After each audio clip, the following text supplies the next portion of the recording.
Hi everyone, this is Binod Shankar, the Real Finance Mentor here with yet another edition of the Real Talk YouTube series. I have with me another ex-alumnus and someone that was in my class before. And I would like to introduce him to you, and then he will give us three tips on three things that he found out after joining his career that he wished he had known before he joined the workplace. Right? Let me introduce you to Garvit Duggal.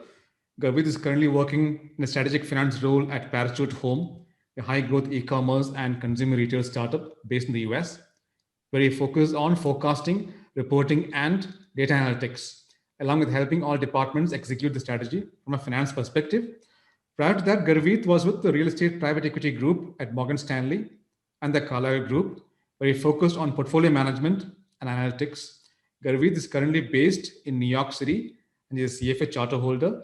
So over to you, Garvit, for your three tips. Hi, Binod, and hi, everyone. Thank you for that great introduction, Binod.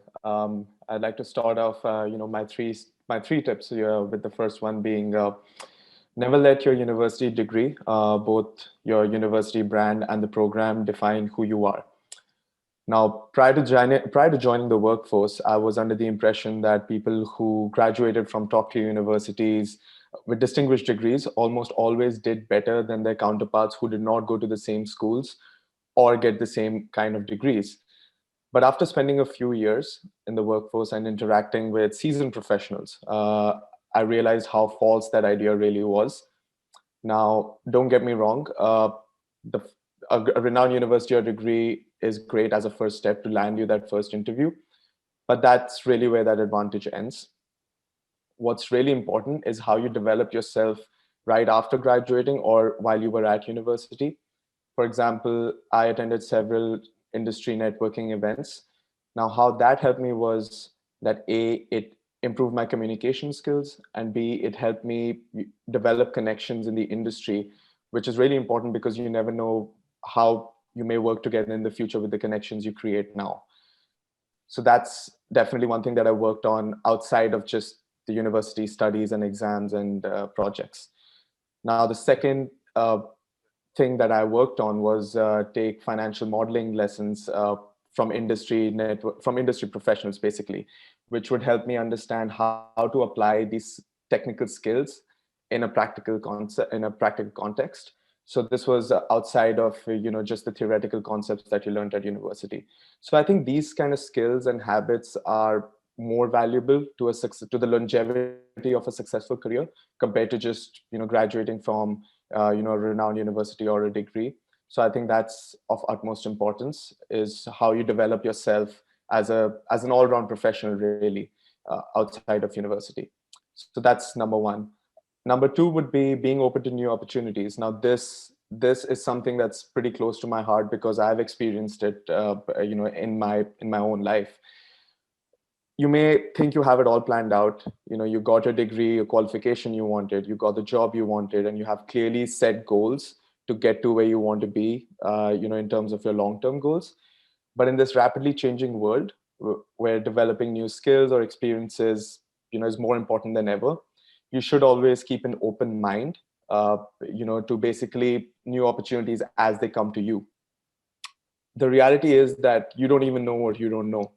And by that, I mean, there's always something out there, a skill or an experience that may help you grow as an individual or a professional, but you don't even know what it is yet. So I strongly recommend weighing a new opportunity from an unbiased point of view, even if it doesn't 100% align clearly with your long-term goals. Just to give an example of myself, I changed industries, right? I moved from something like private equity at Carlyle Group or Morgan Stanley, which wasn't easy to move away from, but I didn't want to get siloed, into doing the same thing every day.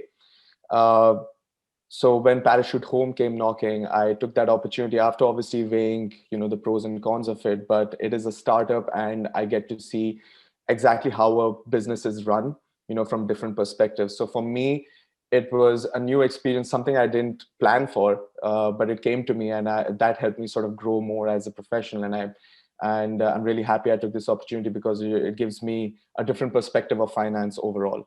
So definitely weighing a new opportunity and being open to it is something that I would strongly recommend.